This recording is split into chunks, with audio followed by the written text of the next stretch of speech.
start again. Welcome to live theater. Okay, good evening, and welcome to our grade 5 production of Playing Gods. We've managed COVID-19 and a snowstorm and wacky sound equipment to bring you this production. But our students are ready and they're excited and they can't wait to perform for you. Tonight, you're going to see 6 different myths with students playing a variety of roles across those myths. For each myth, you'll see a title page that will give you a little synopsis of the story, and then you'll see a cast page that will give you a picture of the student and the name of the character they're playing so that you'll have some idea of who's who. And I would like to give a special shout out to our remote students, Bethany and Gia. It takes a really special kind of perseverance to act remotely. And the two of you really stepped up and gave us a great performance. And we miss you, but we appreciate your contribution. All right, sit back, relax, and enjoy Playing Gods.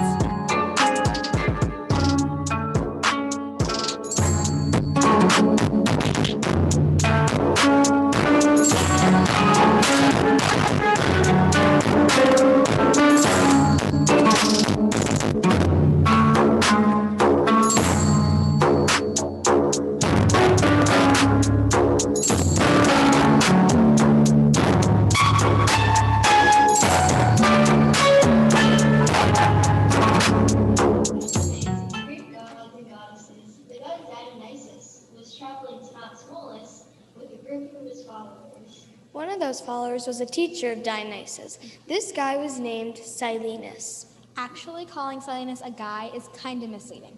He was a satyr, basically half goat, half man. So anyway, Silenus, this goat-legged guy with horns, got lost. Where am I? Where did everybody go? Fortunately for Silenus, it wasn't too long before he bumped into a group of peasants. Hey, I never met a satyr around these parts before. You lost? Of course I am. But if I wasn't lost, you think I'd stop and talk to a bunch of peasants? That a trick question? Never mind. Just tell me where the nearest palace is. That's easy. That way. The peasant turned and pointed. Silenus could just see the top of a peaked white marble roof peeping over the crest of a nearby hill. We're headed that way. We'll take you to the king. And even though your mom or dad or somebody has probably warned you to never wander off with strangers, Silenus did it anyway. Fortunately for Silenus, the peasants weren't thieves. Or tricksters. Or bullies who would tape a "Call Me Goat Boy" sign on the back of a lost satyr. They simply did what they said they would and took Silenus straight to King Midas, for him to be a major admirer of the god Dionysus. Hey, I recognize you. You taught Dionysus, right? As a matter of fact, I'm a big fan. Big fan. well, thank you, Your Majesty. I'm lost, so I was hoping that... Let's party! And King Midas, who loved an excuse for a bit of revelry, threw a 10-day feast to honor Silenus. A 10-day feast is actually pretty exhausting if you stop to think about it. But anyway, it finally ended. Then... I was wondering, do you suppose you could help me find Dionysus? Of course. Why didn't you say something sooner? Well, I tried, but whenever I started talking to you... Let's roll. So King Midas headed out with Silenus and helped him catch up with Dionysus, who was still on his way to Mount Tymolus. Silenus, you old goat, you made it back. Where have you been? Well, first I got lost, and then there was these peasants And who is this? Dionysus studied King Midas. I'm your biggest fan, you Greek godliness. Your biggest fan. Don't worry, I get that a lot. Anyway, other than my totally amazing greatness, what brings you here? Your teacher was lost, and he ended up in my palace. So we partied for a day, and then for another day, and then for another day, and then for like another week after that. And then he finally mentioned he wanted to find you. And now poof, here we are. Well, thanks for bringing him back. And tell you what, I don't want folks thinking I'm stingy. So as a token of my appreciation, I'll give you one wish. One. Anything you want. You name it, it's yours. King Midas, who had never had a wish from the gods before, and he didn't want to waste it on something like a new crown or a bigger palace or an all-you-can-eat lamb stew buffet. He stroked his beard and thought for a few minutes. And then... I've got it. Wonderful. What'll it be? I want everything I touch to turn into gold. Everything? Are you sure that's a good idea? Everything. Absolutely everything. For sure, everything. But would 100% golden touch, baby. So, poof. Done. That's it? I've got the golden touch? Yeah, try it out. So King Midas did. He snapped a twig off a tree. Ding! A little golden stick. He picked up a rock. Ding! Instant golden nugget. While Dionysus and the rest of his followers resumed their journey to Mount Tmolus, King Midas skipped towards home, turning things to gold along the way. But then King Midas got home. And everything started to go wrong. I'm starving. Bring me something to eat. Yes, Your Majesty, right away. The scent of roasted chicken and fresh baked bread filled the room as the king's servants soon returned with a platter piled high with fruits and meats and cheeses and all sorts of delicious food. A meal for you, Your Highness. Of course, you probably already realized where the story's headed, but King Midas had no clue. He grabbed a steaming slice of fresh bread and took a huge bite. Ding! So King Midas's teeth clanked against his slice of solid gold toast. He flung the used-to-be bread across the room and reached for a bunch of grapes. Are you serious? Maybe you should try with no hands. King Midas tucked his hand behind his back and leaned over the platter. He smiled as the spicy fragrance of roasted chicken filled his nostrils. He licked his lips, opened his mouth, and... Ding! Golden poultry. He tried to take a drink. Liquid gold choked his throat. I'm gonna starve. Do you think Dionysus offers refunds? Dionysus, if you can hear me, please, please, please take away my golden touch. Luckily for King Midas, Dionysus had exceptionally good ears and heard the plea of the gold-crazy king. Ah, you mortals never can make up your minds, can you? Here's the deal. Head over to the river Pactolus and take a bath. That should do the trick. Oh, thank you, your Greek godly greatness. King Midas rushed to the river Pactolus and waded into the water. The river flowed around him.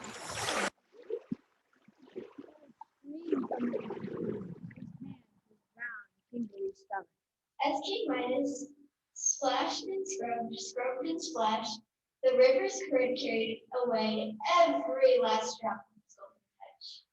By the time he was done bathing, the river Pactolus was destined to become famous for all the gold that would be found in its sands. But King Midas didn't care. He was sick of gold. Of course, he was a king, and kings have lots of gold, even when they don't have the gold touch. So King Midas took a break from being a king and wandered off into the woods. Instead, in the forest, he worshipped the Greek god in the wilderness, Pan, who had him with a whole bunch like a satyr. But That's a whole other story.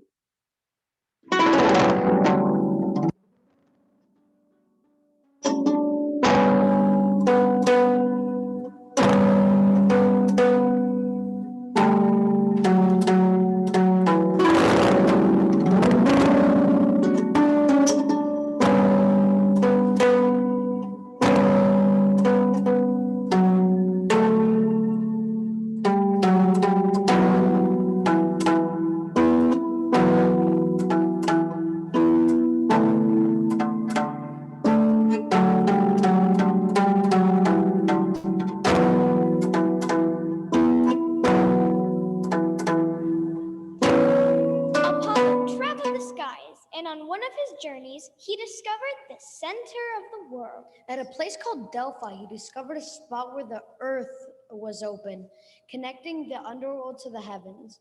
A strange smelling vapor rose from the opening. The opening was guarded by a giant snake. Who are you? What is this place? What's that smell? I'm Python. Who's asking? I'm Apollo. Never heard of you. Are you kidding? Did I mention that I'm a god? And did I mention that I don't care? Not a good move. There was a fight. Don't mess with the gods.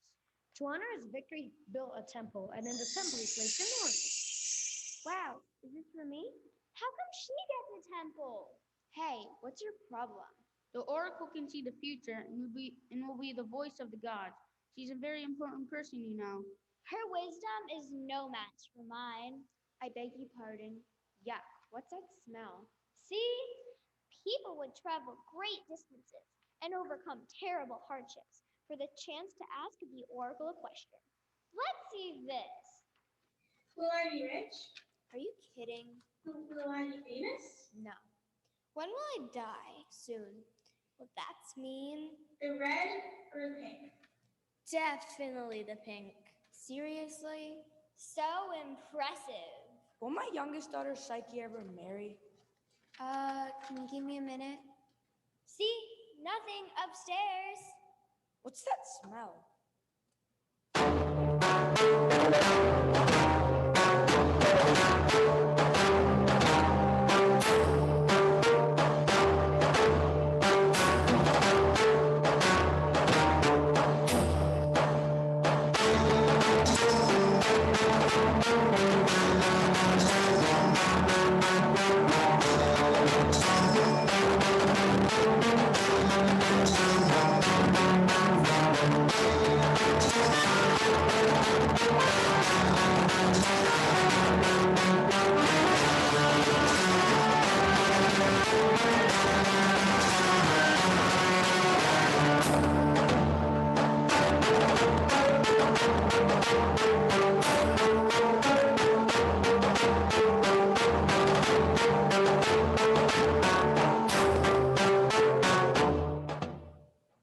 Long ago, in the faraway land of ancient Greece, there was a golden age of powerful gods and extraordinary heroes. And the greatest and strongest of all these heroes was Hercules. And Hercules... You're boring, old man. Girls! This is not a tragedy, dude. We'll take it from here. You can go now. Let's tell the story. Girls. We are the muses. We are going to tell you the story of Hercules. A pretty cool guy who gets himself in all kinds of trouble. Let's start at the beginning. Listen. One happy day in the town of Olympus, little Hercules was born. Hercules, he's a beautiful boy, right, Zeus? Yeah, I guess. I think he's gonna be strong. That's the most important thing to me. Well, we have a present for you. Pegasus, I am Pegasus, and I can fly. How sentimental. Hello, Hades. How are the things in the underworld? Well, they're just fine, just a little dark and full of dead people. I would love to stay, but I gotta go. Hades, the god of the underworld, has an evil plan.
woke up.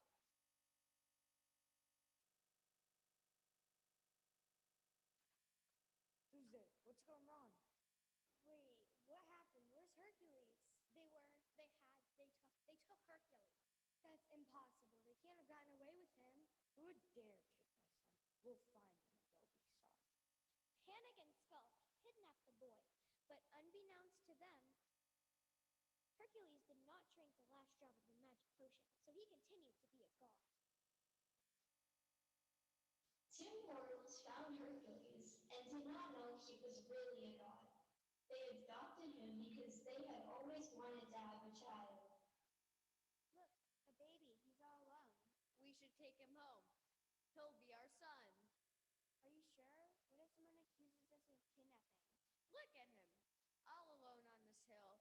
If we don't take him now, he'll just be eaten by the wolves. No one will ever know.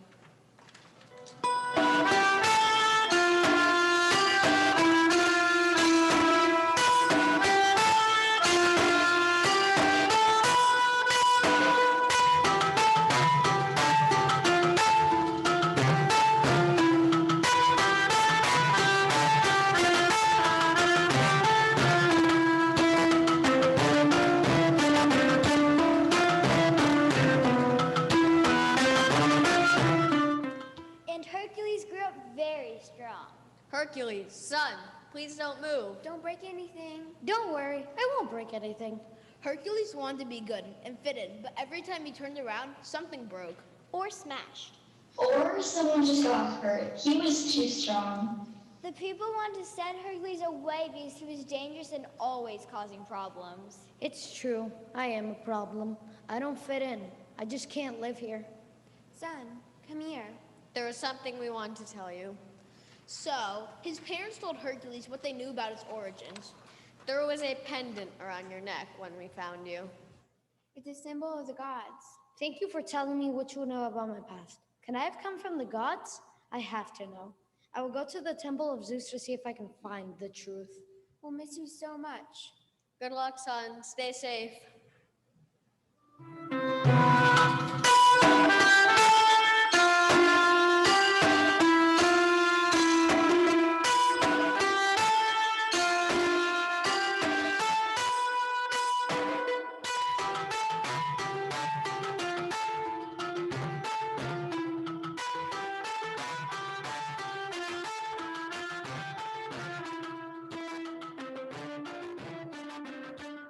Great God Zeus, please listen to me and answer my questions. I need to know, who am I? My son, you are my Hercules. Your son? I'm a god? Not quite anymore. Someone tricked us and tried to make you a full mortal. Only full gods can live on mortal. But if you could prove yourself a true hero on Earth, you could become a full god again. A true hero. Great, I can do that. But how exactly do I become a true hero? You must look for Philippides, the trainer of Hero, and don't forget, Pegasus will make the ride much easier. Hello, remember me? I can fly. Okay, let's fly.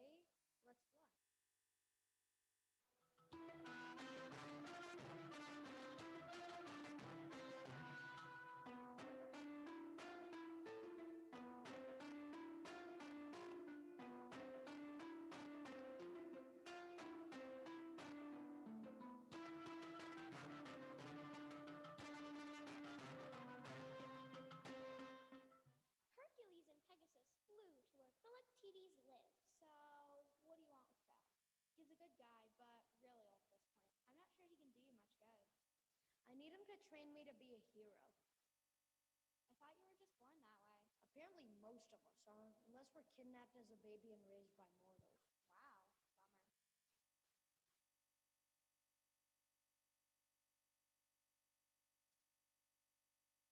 Pegasus carried Hercules through the air until they reached the island where Philoctetes lived. Philoctetes was searching for clams on the island shore. Can you help us? We're looking for somebody called Philoctetes. That's me, but you can call me Phil. I need your help. I want to become a true hero. I'm too old to help you. I can't do this again. See, told you. But I'm strong and capable, and I want to do what's right. That's nice, but I'm still too old. I think we should get out of here. And Zeus is my father. Zeus, why do you say so? Of course I'll help another Zeus. This might be my last chance to train a true hero. Come with me.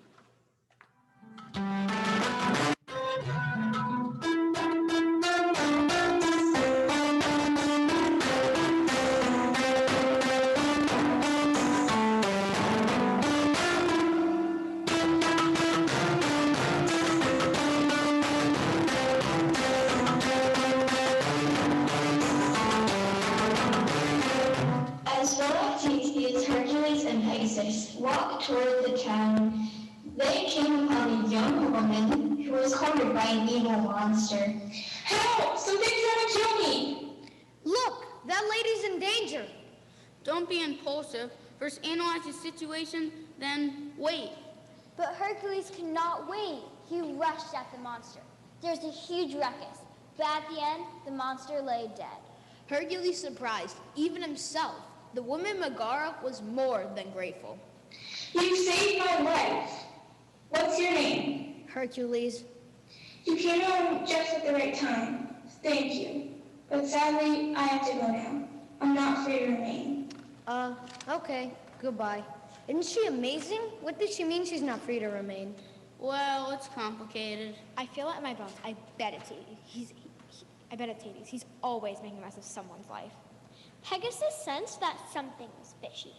And she was right. Hades was observing them from behind a rock. Wherever Hades goes, trouble follows. People disappear. Excellent job, Megara. Thank you. Remember our deal. I do what you ask, but your soul is mine. You belong to the underworld. Yeah, I know. I got it. So go and trick Hercules into giving up his strength. Get going!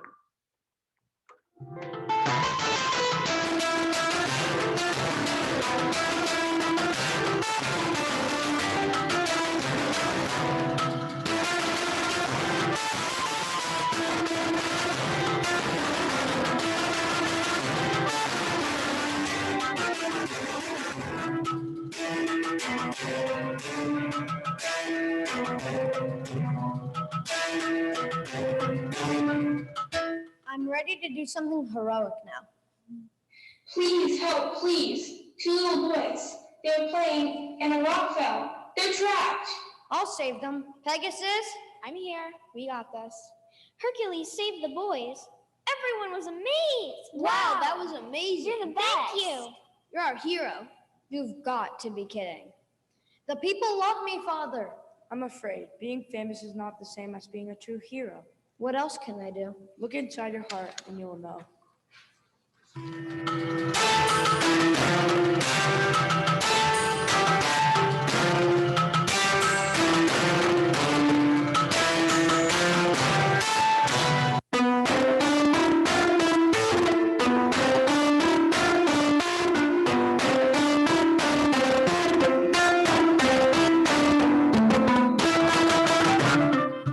Are you away, girls? Yes, they are not like you.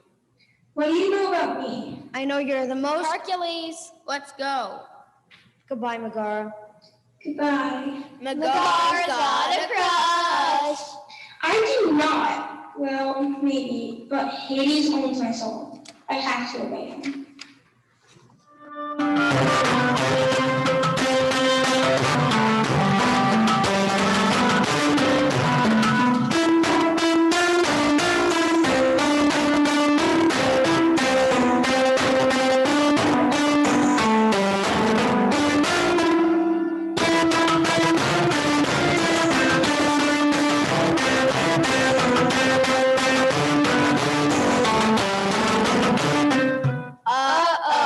Here comes Hades. Megara, you belong to the underworld. You must obey me. If you're not going to give me what I need, then I will. I need Hercules' strength to release the Titans and beat Zeus. Let her go. Here's the deal. You give up your strength for the next 24 hours, and Megara is free as a bird and safe. What do you think? People are going to get hurt, aren't they? No. Well, it's a possibility. You swear that Megara will be safe from any harm? Fine, okay, or you get your strength back. All right, I agree. By the way, Hercules, isn't she a fabulous actress? What? I mean, Megara was working for me all this time. No, you must be lying. See, I told you. You should listen to me. I'm sorry. We will go to Mount Olympus to attack Zeus. Release the Titans. Freeze! The Zeus, The Titans arrived at Olympus and started the greatest war ever. Zeus, Terra, and the rest of the gods are fighting. Hercules tries to help people. But without his strength, he could do nothing to save them. Megara takes Hercules aside. look, Hades is engineering this entire thing. He tricked you into giving up your strength. He is not going to let me go. But Cerberus told me a secret. If I get hurt, you will have your strength back. No, don't do it. Despite his urging, Megara cuts her hand with a knife. Something happens to Hercules. Done. I feel my strength returning. Hercules fought the Titans And helped Megara leave the underworld. He learned the most important lesson. And became a true hero.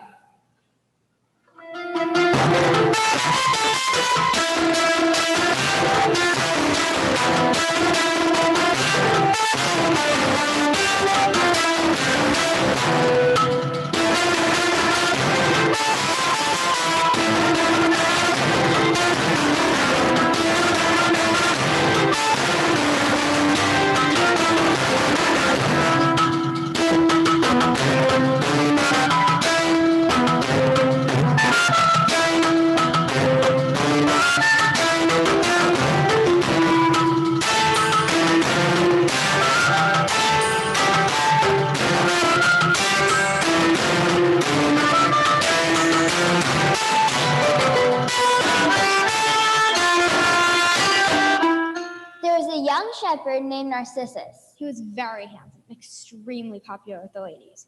But Narcissus wasn't interested in mortal girls. In fact, he wasn't interested in anything except himself. He loved being alone and could stare at his own reflection in a pool almost all day long. Two goddesses, Hera and Artemis, came down from Mount Olympus to see if they could distract Narcissus from himself. Artemis, goddess of the forest, brought along one of her nymphs. Her name was Echo, and Echo loved to talk. Okay, Echo, I brought you along only because you begged me. Now you have to be quiet, like a mouse. Where are we going? I'm so excited. I love road trips. Should we stop for lunch? Maybe I should run better sandals. Ugh, does she ever shut up? Well, she just gets excited and then it's hard for her to stop talking. She's cute, right? You've got to be kidding. Hey, I know a place we can get great ribs. Echo, you have got to get it together. For your own sake, kiddo. When they reached the pool where the shepherd was, Artemis introduced Hera. And it all went downhill from there. Young Narcissus, Hera, Queen of the Gods, has come to speak to you. Narcissus, we have come down from Mount Olympus. Hello, what are you looking at? My name's Echo. Echo, don't interrupt. Oh, I'm sorry. I just wanted to say hello. He's very cute. I wonder why he doesn't look at us. Echo, the goddess was speaking. Okay, my bad. As I was saying, my name is...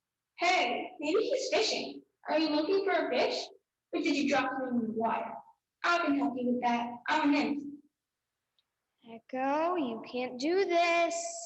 Not a water nymph exactly. I'm a forest nymph. It's kind of the same thing, only hold the water. Hera was not pleased. That's enough. If you like to talk so much, I'll make it so you always have that last word. But you can never speak first and never interrupt. Never interrupt. Echo, I tried to warn you. You can't mess with the gods. Let's go.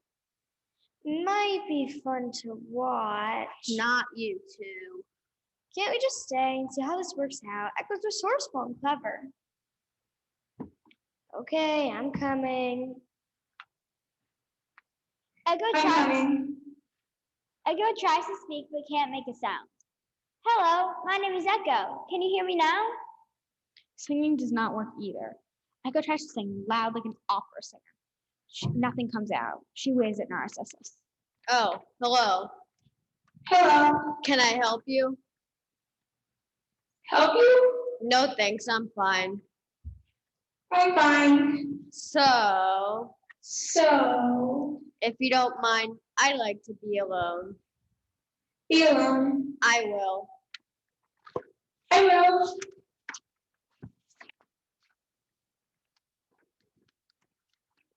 He just won't give up, and he's not happy.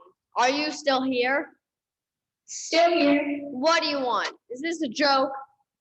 A joke? Well, that's not funny. Now get out. Get out. Leave. Leave. Go away. Away.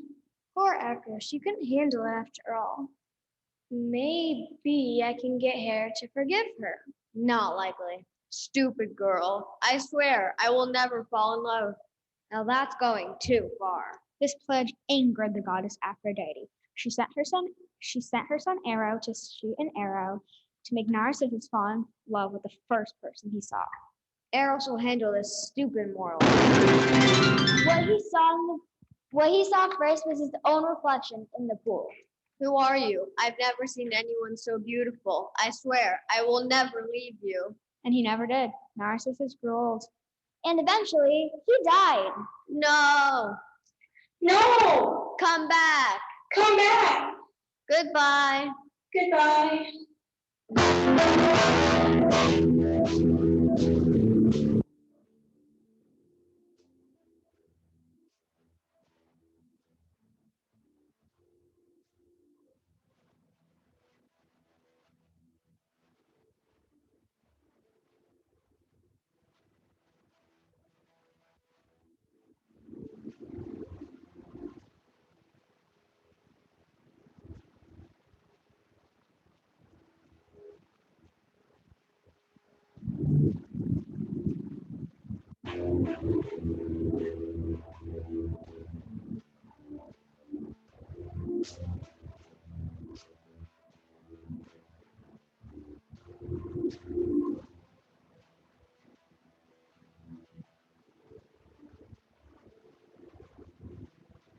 Once upon a time, a long time ago, there were two brothers named Epimetheus and Prometheus.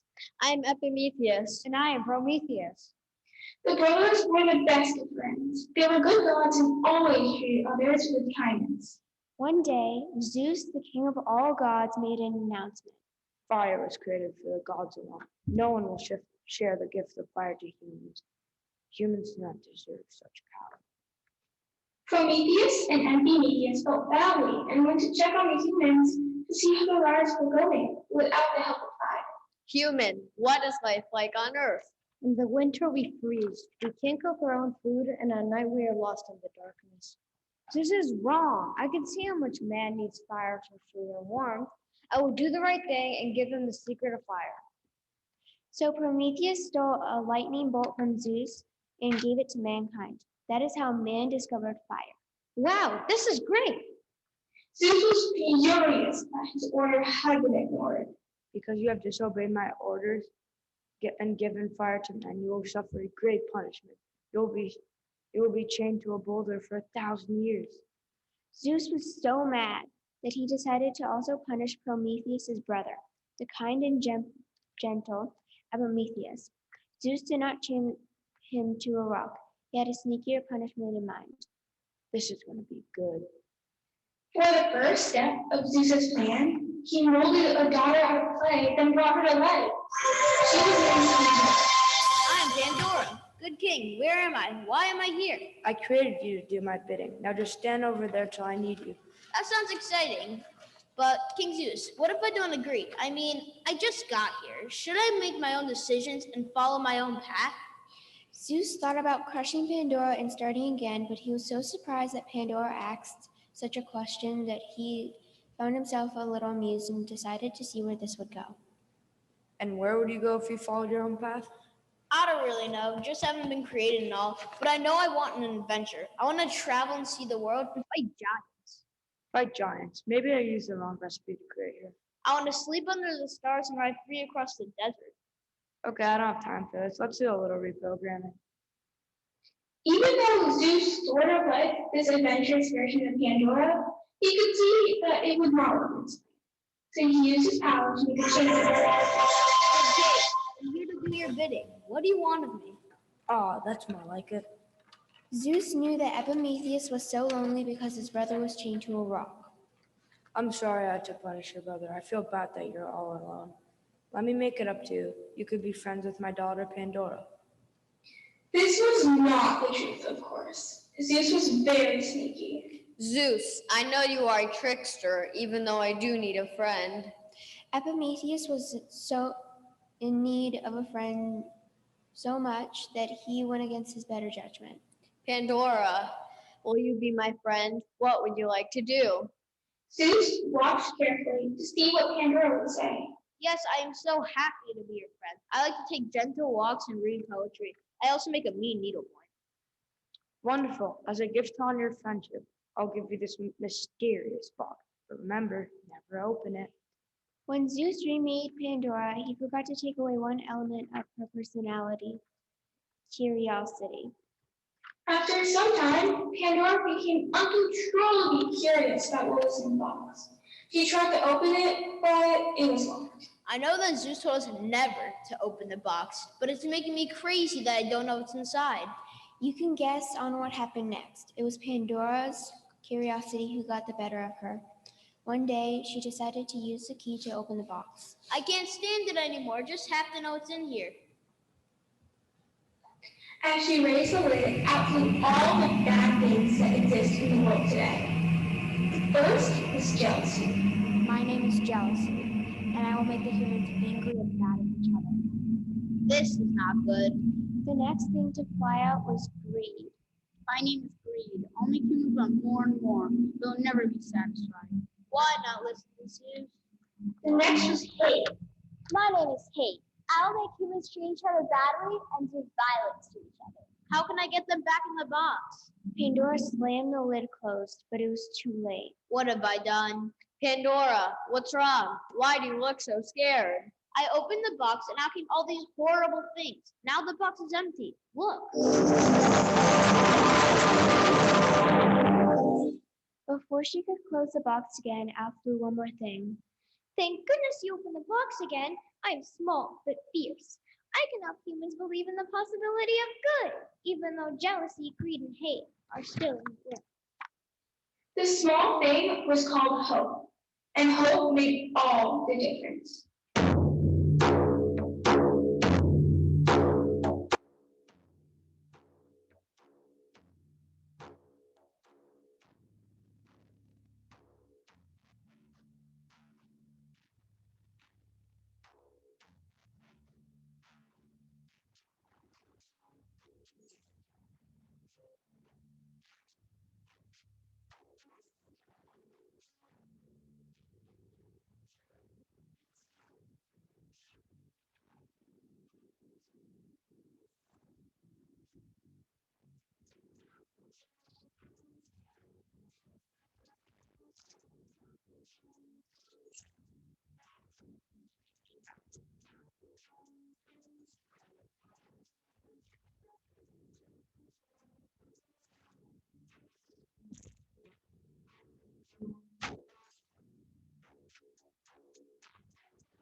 Daedalus was a master builder who lived with his son Icarus in Athens. King Minos ruled the kingdom of Crete. One day, he decided to make some changes in his kingdom. He asked his daughter Ariadne for advice. I need a new building in my kingdom, something tall, something grand like me. But who can build it? All the local builders are small thinkers. I need somebody who's a visionary. Why don't you get Daedalus from Athens? Remember he designed your maze, which has proved endlessly diverting. Yes, he did a great job with the sacrificial maze. It has kept the Minotaur contained and makes possible the annual sacrifice to the gods. Poor souls. They're going to fight the great mating bull and never come out. Send for Daedalus. Yes, King. So Daedalus and his son Icarus traveled to Crete to work for King Minos. Soon it was time for King Minos' yearly sacrifice in the maze. The king happened to choose Daedalus' cousin Theseus to sacrifice to the Minotaur. So, poor Theseus has been chosen. Father, isn't there anything you can do? I don't think so. I made that maze so well. I don't think there's any hope. But what about the tunnel that we see through the Minotaur? Theseus could escape through there if he knew how to find it. I wouldn't cross the king, even for Theseus. Bad choice, Dad. Ariadne also did not want Theseus to be a victim of the maze. She knew Theseus was brave and helped people who needed him. Ariadne went to see Daedalus to also urge him to help. Daedalus, I beg of you, don't let Theseus burst in the maze. You designed it. Surely you can find a way out for him. Come on, Dad. Do the right thing. Well, there might be a way, but I really don't want to cross the king. You don't have to. Just give Theseus an opportunity to escape. And at least you have a chance. My father will never know. Yeah, your father probably does not even know that the tunnel exists. Daedalus finally agreed. He visited Theseus in his prison cell the night before the sacrifice was to take place. There is a small tunnel that leads outside the maze. It is there to deliver food to the Minotaur. It's quite tiny, so you'll have to squeeze through. I can do it, Daedalus, for I have eaten next to nothing. I'm half my normal size. Study this map. These are the plans I used to design the maze. There is a small tunnel on the northwest side. You must distract the Minotaur and then move quickly. I can do this, cousin. Thank you for risking your life to save me. The next day, Theseus was put in the maze. Ariadne was instructed by Daedalus to wait outside the tunnel. When Theseus got out, Ariadne would lead him to safety. The Minotaur went after Theseus immediately. Theseus was a powerful advisor. Seeing that the bull was near the tunnel, Theseus threw a rock past the bull. The bull thought it was another easy victim and turned and ran the other way. Theseus squeezed through the tiny tunnel and escaped with the Ariadne. King Minos was not pleased about these events. He called for Daedalus and Icarus. Daedalus, only you could have helped Theseus escape. You're the only person who knows the inside of the maze. And now my daughter is also gone. As punishment, you and your son Icarus will be imprisoned in my tower forever. But King, my father would never do such a thing. For your own good, don't say another word. Dad, what do we do? Relax. I'll think of something. Daedalus and Icarus were put in the tower. Each day they were visited by several birds who flew by to say hello. Look at those birds. Father, oh, if we had wings, we could fly out of this tower and away forever. That's it. Suddenly, a beautiful red bird flew to the tower bars. Hello, Daedalus. Hello, Icarus. It's good to see you both today. Hello, Redbird. May I ask for a favor? Could you give me and my son a beautiful red feather each? Whatever. Guess I could do without two. And the red bird gave Daedalus 2 red feathers. Later, a yellow bird flew by. Yellow bird, may I please have 2 of your beautiful feathers? Certainly, I'm flattered that you want them. Next came a bluebird, a green bird, and several other beautifully colored birds. Daedalus got feathers from all of them. What's up with the feathers, Dad? You wanted wings, and you shall have wings. My son, we will fly out of this tower. Daedalus got to work. He made 2 beautiful sets of wings, one for himself and one for Icarus. Icarus, put these on. We will be like beautiful rainbows soaring in the sky. Cool! You must be very careful. Do not fly too close to the ocean. Your wings get wet and fall off. Do not fly too close to the sun. The wax that holds your wings together will melt and you will perish. But Icarus wasn't paying attention to Daedalus. He was way too excited about the wings. When I count to 3, jump out of the window and start flapping. 1, 2, 3. Away went Daedalus and Icarus, just like Daedalus had said. Daedalus looked like 2 beautiful rainbows in the sky. This is great. Look at me. Not too high, Icarus. Remember the sun. I'll be fine. Look, I'm flying even higher than the birds. Fly lower, Icarus. Come closer to me right now. But Icarus did not listen. He flew too close to the sun. His wings melted, and he fell. My son! Bummer! Daedalus was terribly sad. He circled the ocean where he last saw Icarus, but it was no good. He had no choice but to fly on to his freedom. He settled in another land, a free man. And to this day, the water that Icarus fell into is known as the Icarian Sea. Cool!